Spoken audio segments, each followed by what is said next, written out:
Tonight, we're not talking about kings or great thinkers. We're talking about something far more stressful: finding love in the Middle Ages. Now rest easy and let those old stories drift away with you into sleep. Believe it or not, dating back then was even more complicated than modern dating. There were no messages, no flirting apps, no late-night conversations.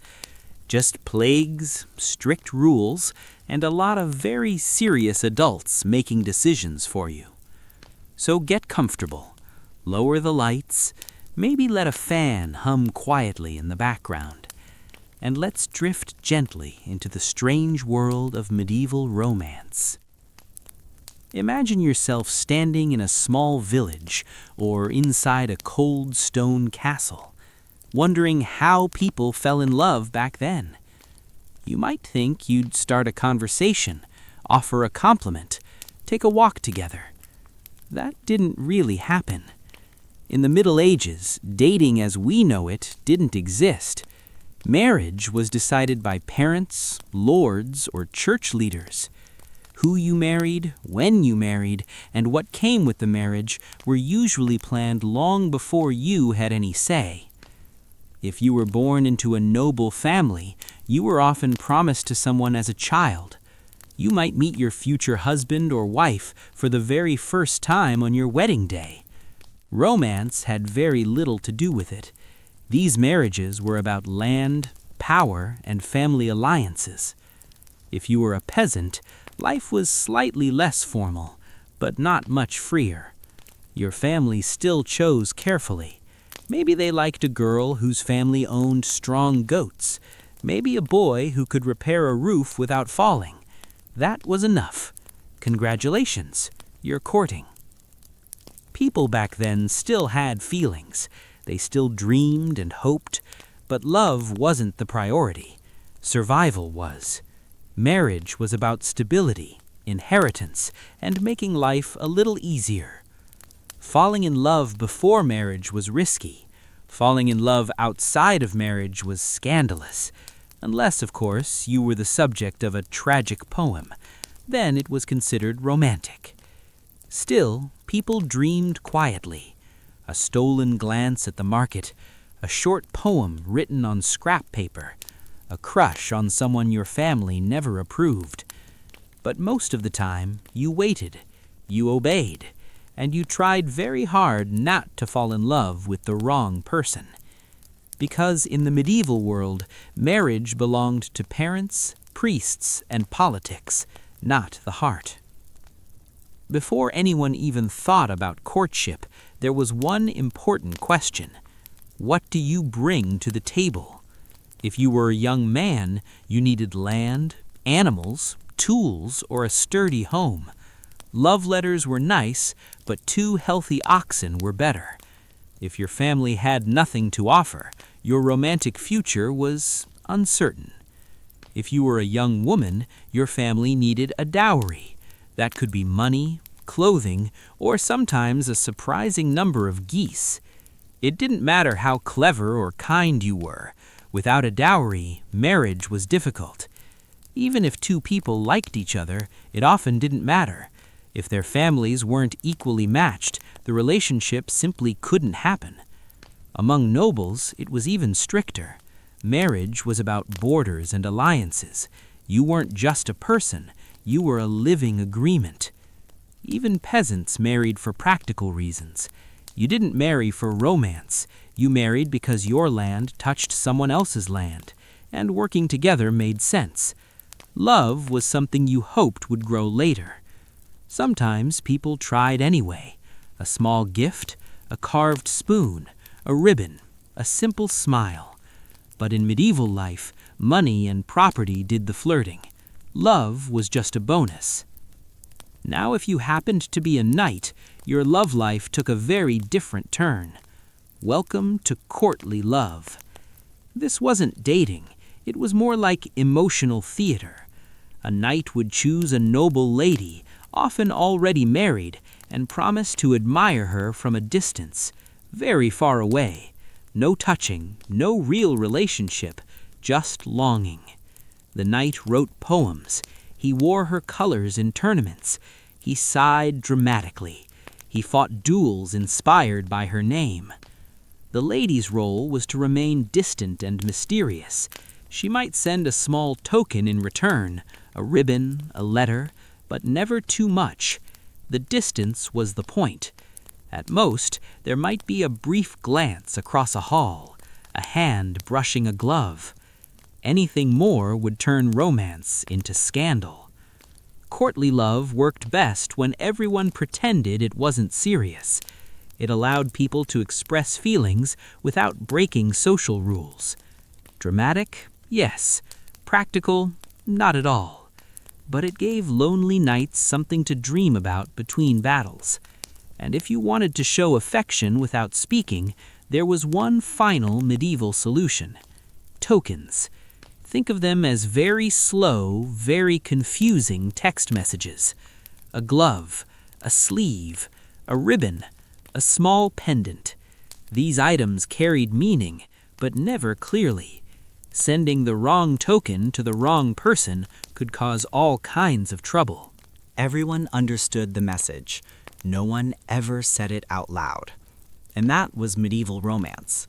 Quiet, complicated, carefully controlled.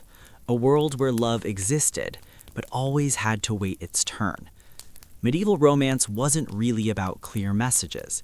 It was about being able to deny everything later. The more mysterious things were, the better. For everyday villagers, love tokens were simpler. A small wooden carving, a stitched handkerchief, something made during spare moments between chores. It was still romantic, just rougher with more calluses involved. But tokens could be dangerous. Giving one to the wrong person could start rumors. Receiving one you didn't want meant figuring out how to politely return someone's sock without offending their entire family line. Still, these little gifts mattered. They carried real feeling in a world that didn't leave much space for love. So let's say you finally gather the courage to speak to the person you like. Maybe you offer a flower. Maybe you repeat a line of poetry you definitely didn't borrow from a traveling musician. You're ready for a quiet, meaningful moment. Unfortunately, you're not alone. Welcome to medieval dating, where love is always being watched. By your mother, by your priest, by a suspicious cousin, sometimes all at once. If you're a young woman, you're never just going for a walk. You're going for a walk with a friend and her very serious aunt, who is already judging how you stand. Even fetching water becomes a group activity. Someone is always watching, always. If you're a man trying to court someone, you'll need approval from her family, her priest, and the village gossip network. You arrive with flowers. Her father is behind the door sharpening something. Her mother is stirring a pot that hasn't cooked anything all day. And the priest just happens to pass by at exactly that moment. All this supervision had one goal: protect honor, prevent scandal, and absolutely avoid any unsupervised touching. Courtship was monitored, walks were supervised, sitting together required a safe distance, and preferably a grandmother nearby knitting and pretending not to listen. The church had strong opinions about all of this. Priests preached about proper behavior and even wrote long texts warning against flirting. Yes, anti-flirting manuals, copied by candlelight while monks quietly judged everyone. Even letters weren't safe. Some monasteries opened love letters to check for moral content, divine censorship. So if you wanted to fall in love, you had to do it quietly, politely, and with God and your extended family nearby. You exchange glances at a feast. Someone picks up your dropped handkerchief and doesn't throw it away. Your heart races, but you still can't speak freely, so you write a letter. The medieval love letter was dangerous. You couldn't simply say, "I like you." You had to say something like, "My soul wanders the forest of longing, wounded by your grace," assuming you could write it all. You carefully pen your message. Maybe you add a bit of perfume or dried flowers. Just be careful. One person famously wrapped fish in a love letter and delivered it to the wrong person. They eventually married. History is strange.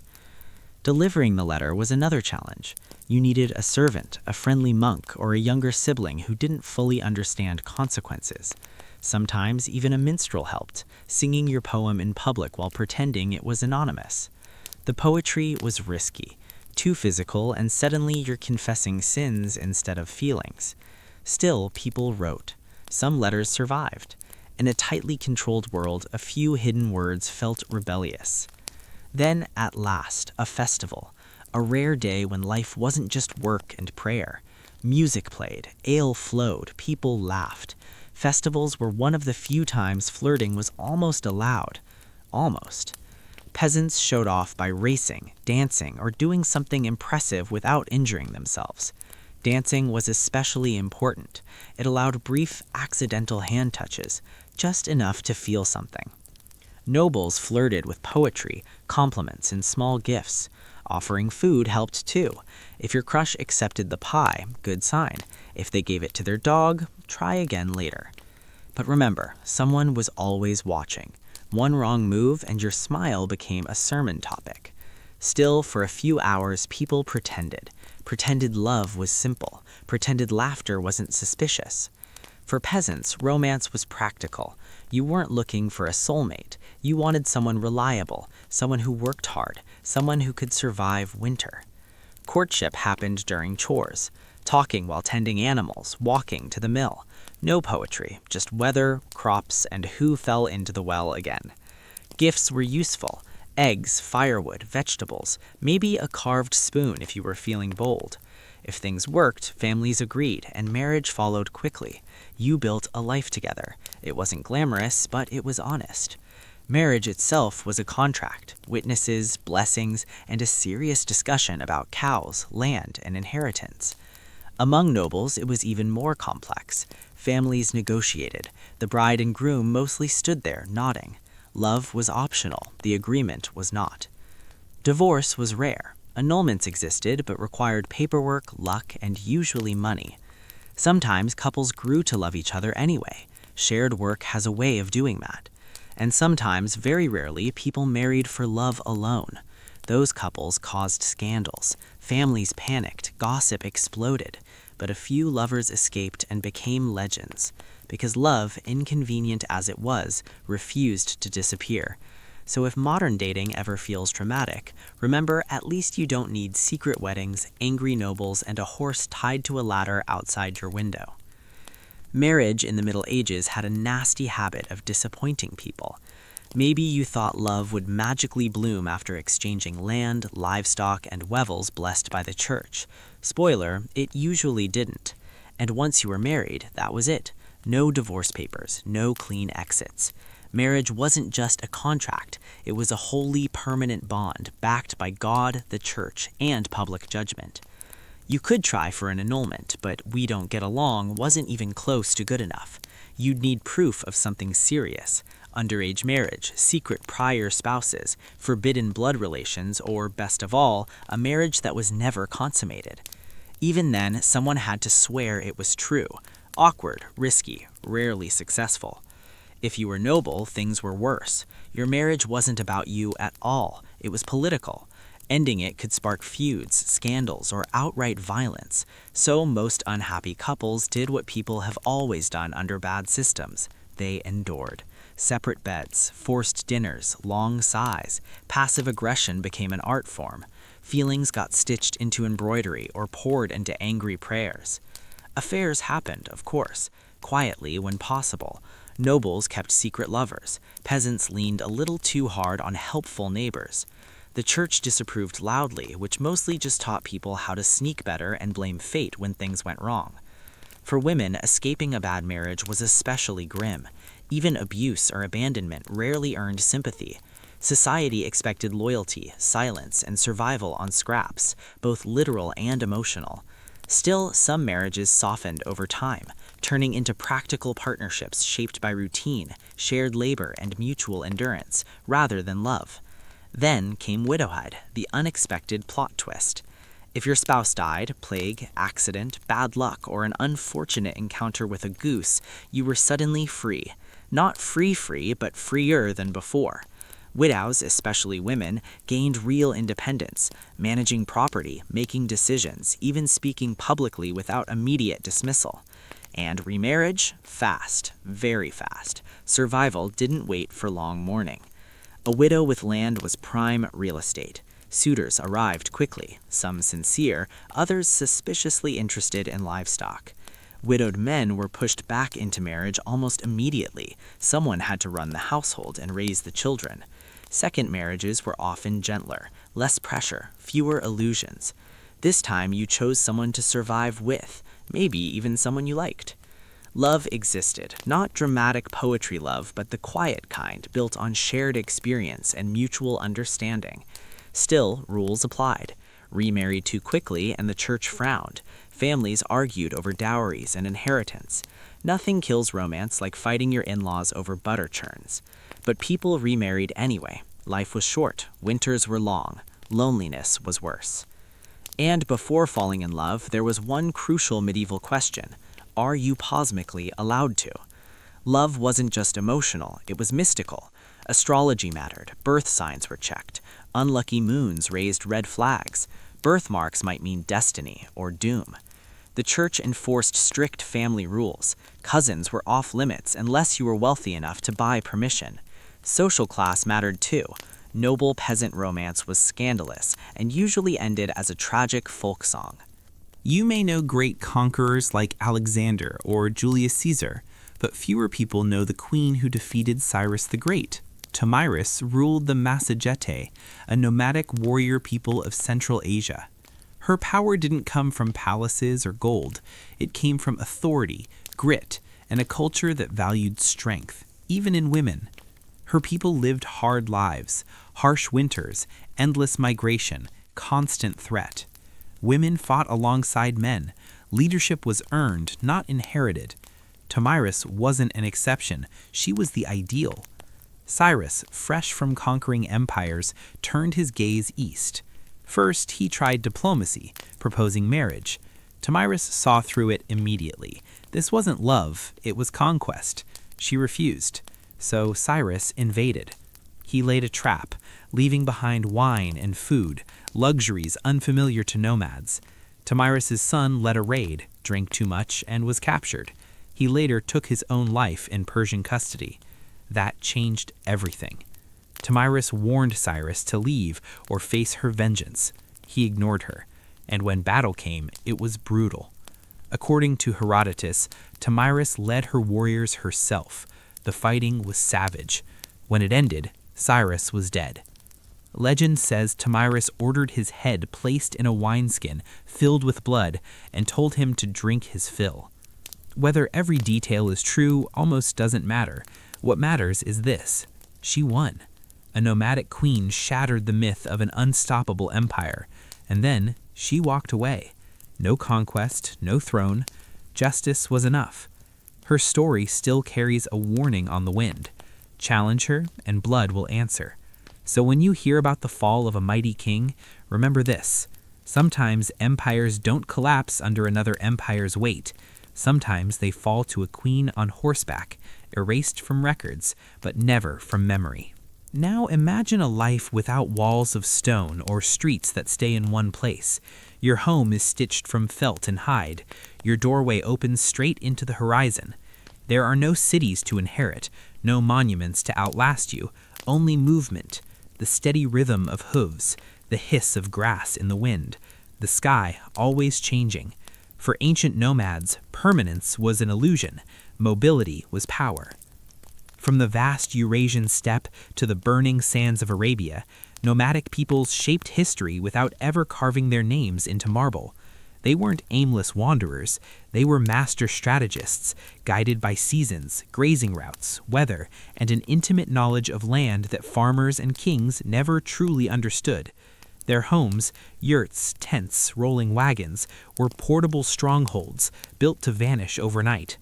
Livestock defined wealth: sheep, cattle, goats, and above all, horses.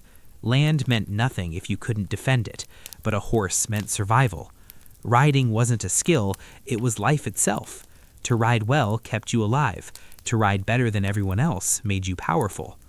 Despite their constant movement, nomads weren't chaotic. Their societies were tightly structured, organized through clans and tribes.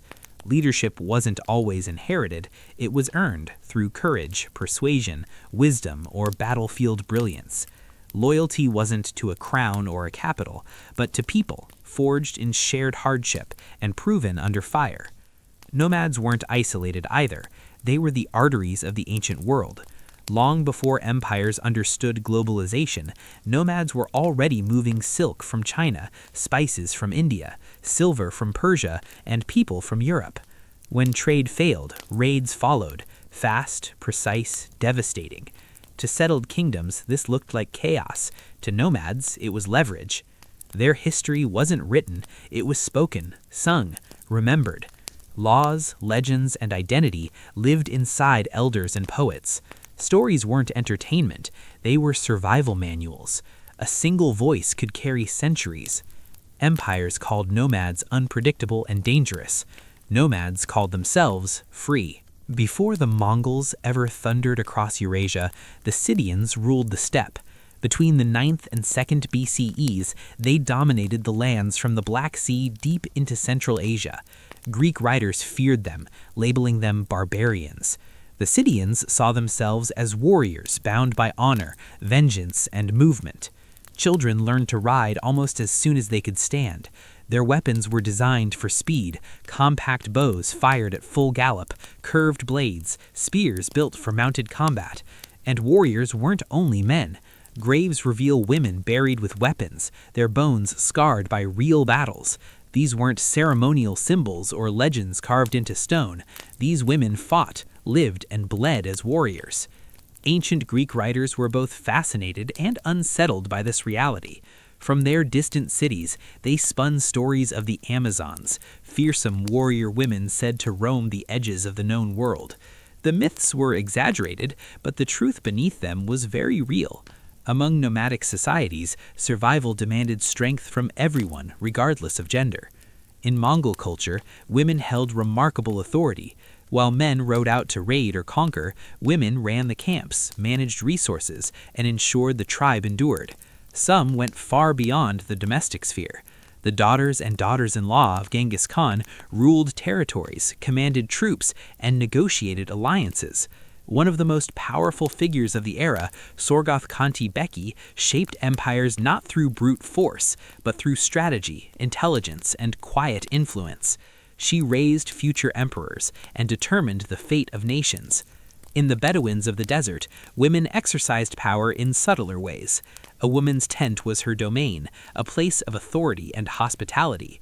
Through poetry, marriage alliances, and honor codes, women shaped tribal life.